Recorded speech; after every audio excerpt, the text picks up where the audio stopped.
All right, I have 4 questions in here. First question, how does Buddhism view God? What role does God play in one's path to enlightenment? It's a very broad general topic, the God concept. First of all, the God concept can be discussed in 2 perspectives. The one perspective is there's only one creator God, a creator, a God who created everything. There's one perspective. The other is the billions of gods, as billions as human beings. So let's examine these 2 concepts for the next, say, 5 minutes, if we can. Creator God, there's no such thing as a creator God. It's illogical. Why? It's a very simple answer to a very complicated question. So, if at home, there are some kids at home, and the dad, being a good carpenter, make a stool for every one of them. And they say, Dad, who created this tool? The mom said, Dad created the tool, the stool, the seat, Dad created it.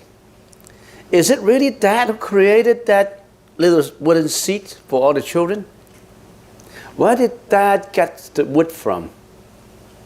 Where did Dad get his skill from? Where did Dad get the nails and the hammer from? Dad created that wooden seat for all the kids is because Dad has all those conditions that culminate into successfully completing that stool for the kids. But for the sake of simplicity, Mom just said, Dad created it, and the kids believe it. But when you analyze it maturely in detail, can Dad created that seat without nails, without wood, without all these conditions? So how is the cosmos created? How is the world created? They created based on all the conditions fulfilled for its creation. Who created this lunch? The kitchen created this lunch. Can we say the kitchen staff created this lunch? No. The kitchen staff put all the conditions together to create this lunch. So there's no such thing as God the Creator.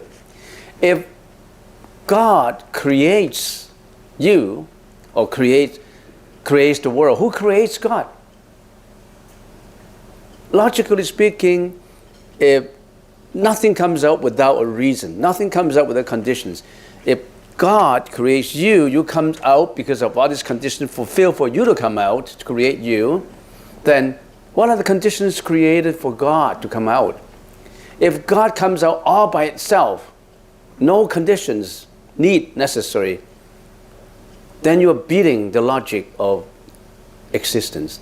There's no such thing as things exist and come out without conditions. You name me one thing that comes out, boom, without conditions. You name me one thing. Nothing like that. So God is just a concept. If Dad creates that stool for Johnny, he would have tried his best to create a good stool for Johnny to sit on, to play. He wouldn't create a stool that is dangerous, that is imperfect, that is not proper to sit on, that has a lot of thorns in it. Dad would create something that is not risky, not dangerous, almost like perfect to this idea. But how come we are created with impediments, stuttering? I'm a stutterer, I cannot speak well. How come I have a brain that is not as normal as others? Helen Keller was born with no senses, no eyes to see, no ears to listen, and no tongue to talk. God would have created a perfect world if He is God. He wouldn't have created an imperfect world, a non-satisfactory world, and say, I created this world to test you, to see that you're good. If you're no good, down your hell. If you're good, up your heaven. Why do this?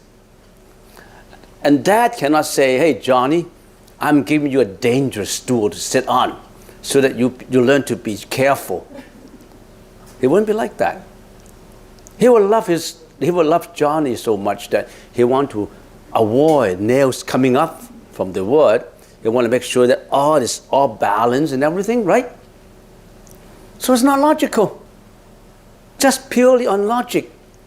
God wouldn't have created with people with impediments, with inequalities. How come you are born in a rich family and I'm born in a poor family? You said God created me. God, please give me a rich family to be born into. God, please give me a beautiful face. Why I'm not successful? Why am I not happy? I don't have a beautiful face. God, please give me a beautiful face. God, please make me into a guy who is 6'6" and 189 pounds and the strongest. And I look like Arnold. So why would God be well, I'm not criticizing other religions. Don't get me wrong. I haven't mentioned one word of religion. I haven't. I'm just talking about a logical thinking of God's creation. I respect all other religions, right? But I have doubts and queries about it. That I don't want to blindly go into believing it. I respect all religions. All right, that's number one. Gods. We have a plural form for S for this gods. Gods are deities. Gods are like human beings. God are like the good sides of ghosts. If I believe in ghosts, I believe in the ghost is the bad side of an existence.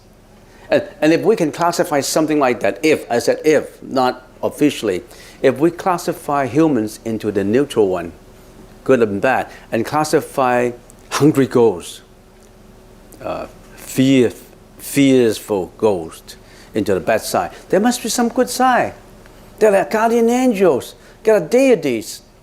And these are, say, mountain gods, river gods, tree gods, and these gods are another kind of existence that is apart from humans and ghosts.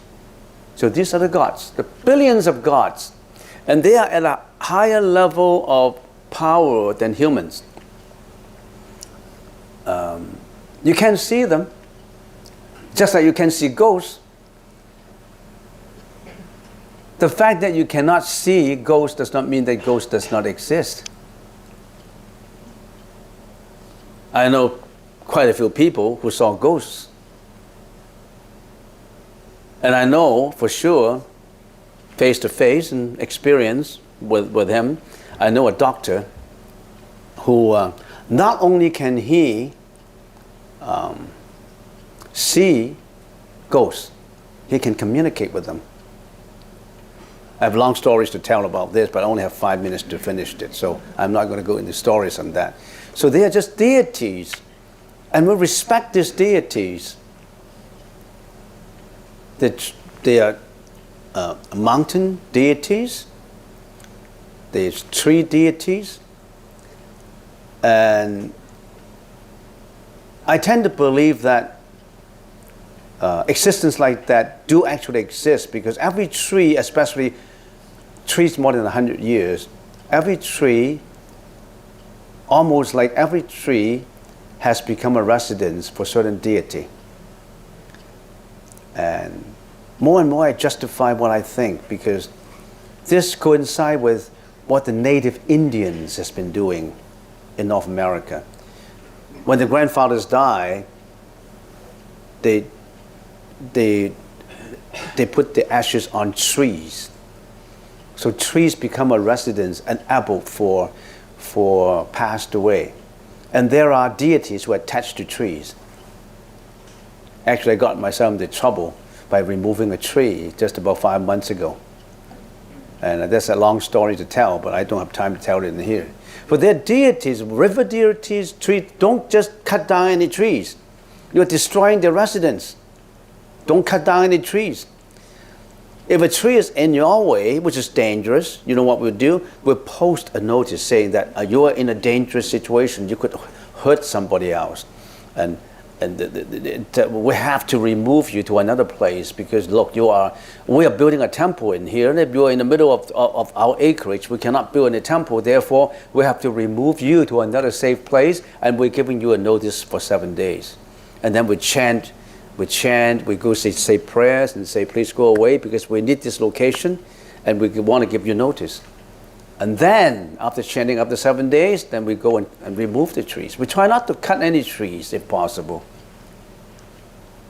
So, one of God's, no such thing as a creator God. One of God's many, many gods. They are deities. Some people call them guardian angels. And some of these deities are really benevolent, you know. They try to help you.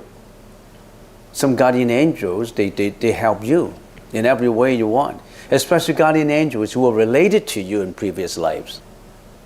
There are guardian angels who are related to you in previous life that is always helping you without you noticing. And there are also maras or devils who have been following you, trying to revenge because of what you have done to him or her in previous lives. Somehow, because of your energy, they couldn't get to you now. Wait till your energy is down, they will get to you. We call that revenge. A tooth for a tooth. What do you call that? A tooth for a tooth? Tick or tack? What do you call it? An eye for an eye, yes. An eye for an eye, a tooth for a tooth. So don't do anything bad to anyone. If they can't get you, they'll get you next life. Don't owe any people money. You think you borrowed $5,000 from a guy and they say, I go bankrupt now. I'm sorry, John, I can't repay you. John said, no, I spent a lot of time in making the $5,000 and I've been your good friend. I'm lending you $5,000 and now I'm broke. I don't have a job now and please, at least you should repay me $1,000 so that I can live for another month. They say, no, I'm sorry. Did I give you any promissory note? Did I sign anything? John said, I trust you, so you don't have to sign anything. I'm sorry, I didn't sign anything. You lie. You actually have borrowed $5,000. You think you can get away? So if Johnny, if he died because of hunger, you think, oh, that's good. Johnny died now. I don't have to repay the $5,000. No. Because later when you get married, Johnny will reincarnate into your son, being your son. And he will get even with you. You really have to supply him with all the material he wants, and he still hates you. He just wants to get the money back. He's not in love with you. He doesn't like you. He doesn't like his dad. He just wants money, money, money. And when he gets to be 18 years old, he leaves home. And when he knows that you are in a nursing home, he never got a chance to see you. He just wants to get the money back. There are situations like that. So be careful of all your thought, your speech, and your action. Every thought counts, not just speech and action. Every thought has energy. Don't breathe any bad energy. Don't breathe any bad thought. Thought of selfishness, thought of anger, thought of hurting others, hunting, fishing, killing. Don't cultivate that kind of thoughts. Cultivate thoughts of compassion, generosity, helpfulness, loving kindness. So those are the kind of thoughts that is in the right introspection. Thoughts of diligence, you want to work hard. Not thoughts of laziness. Don't cultivate thought of laziness in your mind. Oh, I'm sluggish. I don't care. Anyway, I don't need a degree to get a job. It just those without degrees can get a job. I don't want to work that hard. I want to go to the pub every night and I enjoy myself. I play games and I don't care about studying. Then you don't get a good job because they need your degree probably to be interviewed for that job. All right, so about God, that's what I have to say. I've already spent 10 minutes on it. I don't want to spend any more time on it. Next question. Venerable, could you please remind us again that we don't use perfume in meditation hall? Today's perfume is very strong. Yes. First of all, when you come for meditation, don't just treat it as you want to spend a couple of hours in a temple, have a free lunch, and then you go away. Because we respect people coming to meditation, but you have to respect this place. You have to respect our practitioner. Say if you go for jogging for 1 hour, you're all sweaty, and you have nowhere to go after jogging. What your plan is, you want to jog to Stevenson Highway, and then by the way, I can just drop in the temple with all the sweat, and you're meditating beside Alan, and Alan is sniffing all this sweaty, all this sweat odor. Huh? Yeah, it's not fair because you are producing sweaty odor that is really ruining people's sensation. Well, you can always argue that, yeah, I come deliberately so that you can learn how to let go of that sweaty odor. That's not the right way. You start with a selfish motive, not start with a teaching motive. So no perfume, no sweat, and no cologne. In case we're sometime now, they are using the same perfume anyway. So don't come in with perfume. Don't come in with a lot of sweat, and don't come in with your phone switch on. Always put your phone in a silence mode. Otherwise, you are disturbing other people. And what else? Don't come in with dirty socks. The smell produced from the socks could be as bad as the perfume. So make sure that you are clean when you come in. All right? And don't come in. Some people say, oh, last night I was working till 2 o'clock in the morning and I didn't have any good sleep. Maybe I can go to the temple to do meditation and I can actually sleep and rest during meditation. Don't do that. Because one cannot replace lack of sleep with meditation. You can't say, I haven't slept last night, I meditate. I'm sleeping in my meditation anyway, and I just come and sleep. Don't do that. Because you can bump your head on the floor. You can, you'll be unconscious. So there are a lot of rules that we should follow. And the posture too. Make sure that you generally follow the posture that we're practicing. In the early years, when we're doing meditation here, people come with all different kinds of strange postures. They're actually reclining like the Buddha when you're meditating. They said this is how they meditate.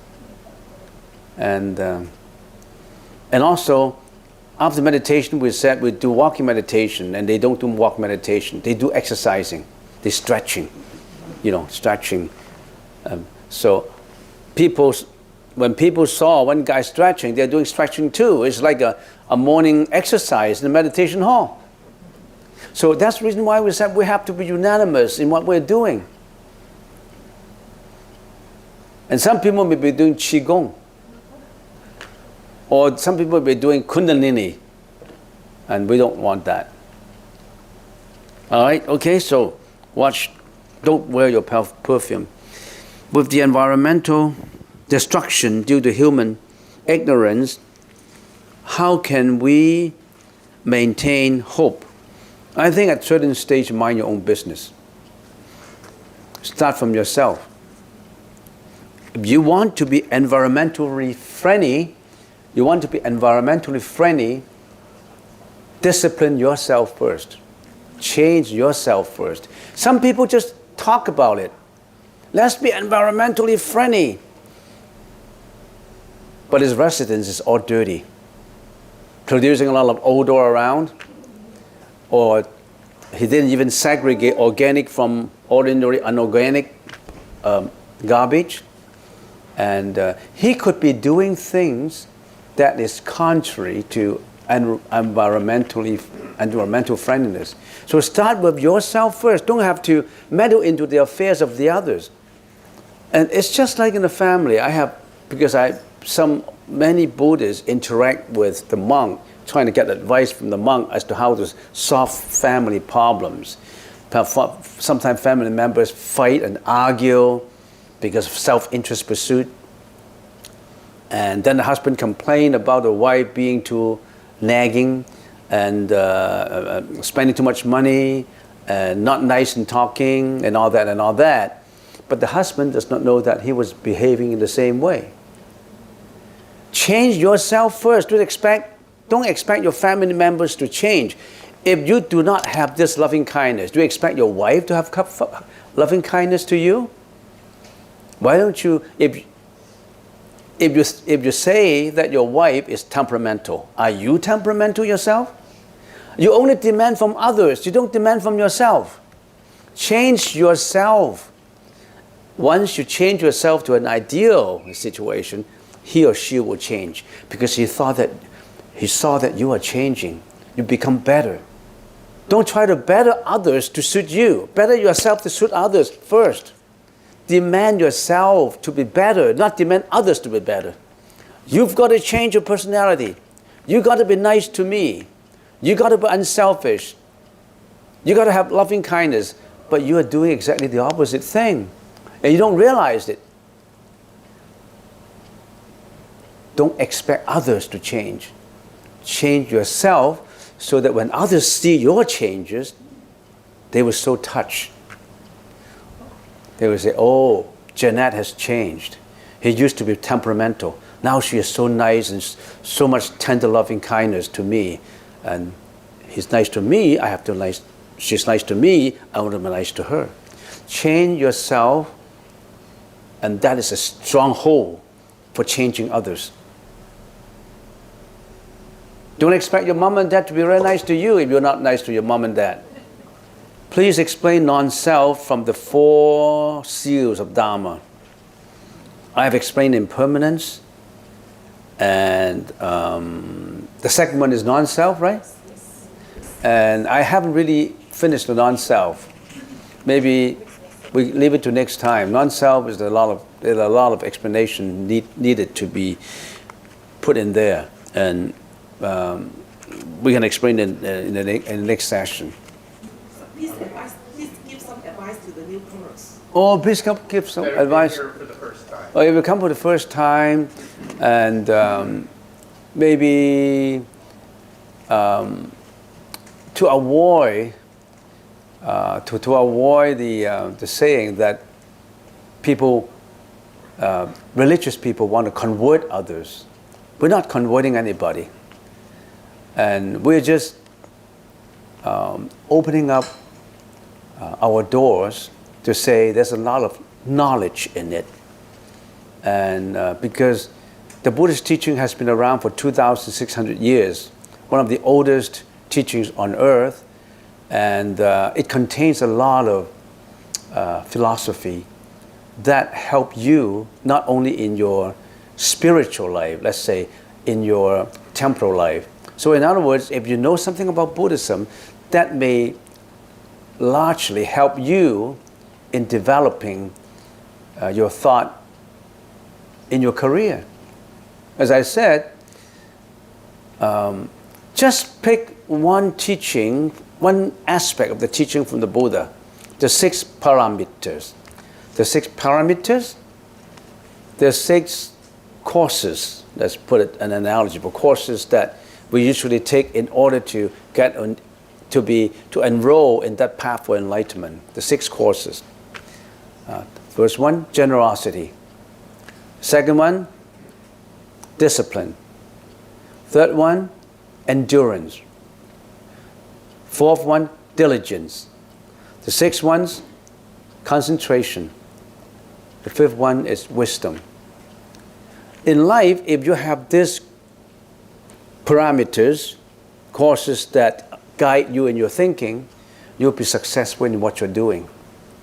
Because then you become diligent, you become disciplined, you have a high level of endurance, you become very hardworking, and you always try to achieve the goal that you want to achieve.